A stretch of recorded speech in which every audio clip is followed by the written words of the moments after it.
ఎట్టకేలకు షాద్నగర్ చౌరస్తా నుంచి అన్నారం బైపాస్ జంక్షన్ వరకు రోడ్డు పనులు ప్రారంభించినామని చెప్తున్నారు. మేము మామూలుగా సోషల్ మీడియాలో పత్రికల్లో చూడడం చాలా సంతోషించదగిన విషయం.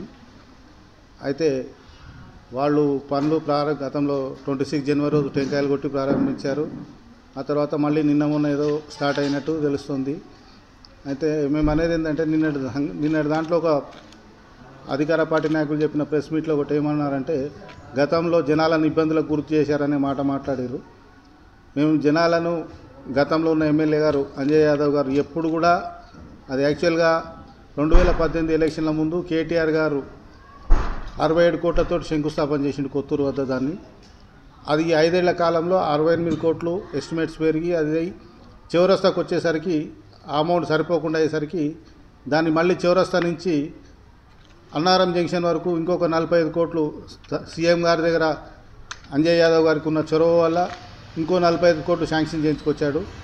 అయితే ఆ టైంలో ఎలక్షన్ కోడ్ వచ్చినందుకు ఆ పనులు యాక్చువల్గా శ్రీనివాస్ గౌడ్ గారు మంత్రి గారు శంకుస్థాపన చేశారు, కానీ అంతట్లోనే ఎలక్షన్ కోడ్ వచ్చింది, అవి ఆగిపోయాయి. అయితే వాళ్ళు అన్న మాట ఏంటంటే గతంలో జనాలను ఇబ్బంది పెట్టారని. అయితే ఇప్పుడు కొత్తూరు నుంచి చౌరస్తా వరకు జరుగుతున్న టైంలోనే చాలామంది చౌరస్తా కంటే అటు సైడ్ వాళ్ళు అంతా వ్యాపారస్తులు వాళ్ళంతా ఇండివిజువల్స్ కొంతమంది ఏం చేశారు, కోర్టుకు పోయి స్టేలు తెచ్చుకున్నారు. కోర్టు స్టే కూడా ఏమని ఇచ్చింది, వాళ్ళకి ఇన్ఫర్మేషన్ ఇవ్వకుండా ఏం చేయొద్దు అన్నారు. ఆ టైంలోనే ఇప్పుడు షాద్నగర్లో వ్యాపారవేత్తలు బండ రమేష్ లాంటి వారు, ఇంకా ఇతర పార్టీ నాయకులు, వీళ్ళు వ్యాపారస్తులు, చిన్న చిన్న వ్యాపారస్తులు వచ్చి రకరకాల 3-4 సంఘాలు వచ్చినాయి సార్ దగ్గరికి, ఎమ్మెల్యే గారి దగ్గరికి. ఆ టైంలో వస్తే వాళ్ళకు ఒకటే చెప్పాడు, మిమ్మల్ని ఇబ్బంది పెట్టే పని మేము ఏం చేయమని చెప్పాడు. ఎవరిని కూడా మీ ఇష్టం ఉంటే ఎక్స్టెండ్ చేద్దాము. యాక్చువల్గా గతంలో 2021లో ఒక గౌండ్ల వెంకట్ అని ఒక హైకోర్టు అడ్వకేటు ఆర్ఎండ్బి అధికారులను సమాచార హక్కు కింద అడిగాడు, పాత హైవేకు సెట్ బ్యాక్ ఎంత ఉందని అడిగాడు ఆయన సమాచార హక్కు చట్టం కింద.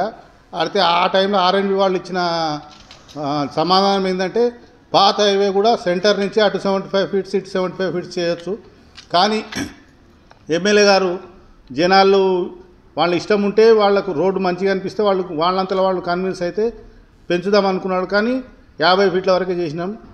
ఇప్పుడు కూడా వాళ్ళు జనాలు ఒప్పుకొని చేస్తే సంతోషమే. మేము అనేది ఏంటంటే, మేము ఇబ్బందులు ఇక్కడి వరకు చౌరస్తా వరకు, కొత్తూరు నుంచి చౌరస్తా వరకు ఏ ఒక్క వ్యాపారస్తుని కూడా ఇబ్బంది పెట్టలేదు, ఏ ఒక్క బిల్డింగ్ కూలగొట్టలేదు. ఏమంటే ఫుట్పాత్ కొద్దిగా ఇబ్బంది అయింది తప్ప, యాక్చువల్గా దాని ప్లాన్ ఏంటంటే 25 ఫీట్లు, దాదాపు 20 ఫీట్లో 12 ఫీట్లో ఫుట్పాత్ వస్తుంది, చాలా సుందరంగా అయ్యేది. కానీ మాకు అవకాశం ఎలక్షన్ల వల్ల కోల్పోయినాం మేము.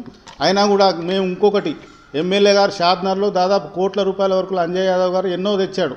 వాళ్ళకు ఒకటే, కాంట్రాక్టర్లకు ఒకటే మాట చెప్పాడు, మీరు ఎవరి దగ్గరికి పోదామంటే నేను హరీష్ రావు ఫైనాన్స్ మినిస్టర్ దగ్గరికి పోదామంటే వస్తా, నేను మిమ్మల్ని డబ్బులు ఇబ్బంది పెట్టానని చెప్పి ఆయనకున్న మంచితనంతో, ఆయనకున్న గుడ్ విల్ తోటి పని చేయించాడు ఇన్ని రోజులు. కానీ ఎవరిని కూడా కాంట్రాక్టర్లను ఇబ్బంది పెట్టే పరిస్థితి లేదు. మేము కాంట్రాక్టర్లకు డబ్బులు ఇప్పేనందుకు వాళ్ళు చేయలేదని, అంత ప్రేమ లేనిదే వాళ్ళు ఇంత వార్ పుట్టింగ్గా చేసిరా కొత్తూరు నుంచి ఇక్కడి వరకు. ఇంకోటి, వేరే డిపార్ట్మెంట్ వర్కులు కూడా, ఉదాహరణకు ఆడిటోరియం ఉంది, వాళ్ళందరికీ కూడా డబుల్ బెడ్రూమ్ల ఇండ్ల కాంట్రాక్టర్కి కానీ ఎవరికి కూడా డబ్బులకు ఇబ్బంది పెట్టలేదు ఎమ్మెల్యే గారు. వాళ్ళకు సాధ్యమైనంత వరకు హోమ్ మినిస్టర్ దగ్గరికి, ఫైనాన్స్ మినిస్టర్ దగ్గరికి, సీఎం దగ్గరికి తీసుకెళ్ళి వాళ్లకు అప్పుడిన్ని ఇప్పుడిన్ని విడతల వారీగా వాళ్ళకు నిధులు మంజూరు చేయించిండు. ఒకవేళ మేము అధికారంలో ఉంటే ఖచ్చితంగా మిగతా పనులు కూడా వారు పుట్టింగా పూర్తయ్యేవి. ఇప్పటికైనా సంతోషం, వాళ్ళు ప్రారంభించినామని చెప్తున్నారు. కానీ మేము జనాలను ఇబ్బంది పెట్టినామనే మాటను మేము ఖండిస్తున్నాం. మేము జనాలను ఎప్పుడు కూడా ఇబ్బంది పెట్టలేదు, వాళ్ళ ఇష్టం ఉంటే చేద్దాం అనుకున్నాం. ఇప్పుడు ముఖ్యంగా ఇంకొక ప్రాబ్లం ఏమొచ్చిందంటే, చౌరస్తా 120 మీటర్ల సర్కిల్ చేయాలి. ఇప్పుడు బాంబే హైవేకి అనుసంధానంగా ఉంది. బాంబే నుంచి ఆ 160 టైర్ల బండ్లు వస్తాయి. ఆ వచ్చినప్పుడు ఎంత ఇబ్బంది అవుతుందో అక్కడ చౌరస్తాలో ఉన్న వాళ్ళ వ్యాపారస్తులకు అందరికీ తెలుసు. ఆ బండి టర్నింగ్ తీసుకోవడానికి ఎంత ఇబ్బంది అవుతుంది.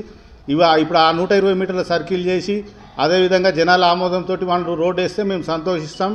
ఒక బాధ్యత గల ప్రతిపక్షంగా మేము వాళ్ళకి సహకరిస్తామని తెలియజేస్తూ, దయచేసి మేము గతంలో ఇబ్బందులు పెట్టినామనే మాటకు మేము ఈ ప్రెస్ మీట్ పెట్టాల్సి వస్తున్నది. ఎవరిని కూడా ఏ ఒక్కరిని కూడా మేము ఇబ్బంది పెట్టలేదు. ఎమ్మెల్యే గారు అంజయ్ యాదవ్ గారు ఇబ్బంది పెట్టలేదు. దయచేసి మాట్లాడే ముందు గతాన్ని తెలుసుకొని మాట్లాడితే బాగుంటుందని కోరుతూ